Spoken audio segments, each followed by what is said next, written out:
எல்லோருக்கும் பொதுவான இறைவனை பிரார்த்தித்தவனாக அனைவருக்கும் அஸ்ஸலாமு அலைக்கும் வணக்கம் ஐபவன். இந்த நாட்டின் ஜனநாயக சோசலிச குடியரசின் அதிமேதகு ஜனாதிபதியாக அனுரகுமார திசாநாயக்க அவர்கள் தெரிவு செய்யப்பட்டிருக்கிறார்கள்.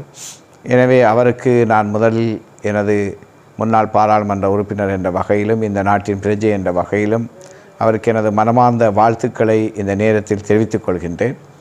அதே நேரத்தில் கடந்த கால அனுபவங்களை வைத்து இந்த நாட்டில் இன மத மொழி பேதங்களுக்கு பாரிய அச்சுறுத்தலும் சவாலுமாக இந்த நாட்டில் இருந்தது. அதே போன்று பல பொருளாதார நெருக்கடிகளை இந்த நாடு சந்தித்து வந்தது.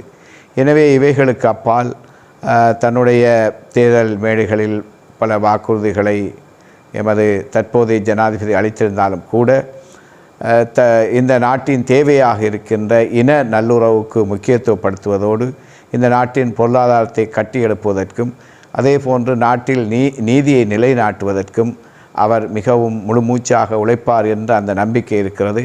எனவே அந்த வகையில் அவரது பதவிக்காலத்தில் இந்த நாட்டை சிறந்த முறையில் முன்னெடுத்து இந்த நாட்டில் அனைத்து இன மக்களும் சமாதானமாக சௌக்கியமாக வாழ்வதற்கும் பொருளாதார ரீதியில் இந்த நாடு முன்னேற்றம் அடைவதற்கும் எனது மனமார்ந்த வாழ்த்துக்களை தெரிவிப்பதோடு அதனை ஒரு பிரார்த்தனையாக இங்கு முன்வைக்கின்றேன். நன்றி, வணக்கம். முசலி நியூஸ், இது ஒரு ஜனரஞ்சகமான குரல்.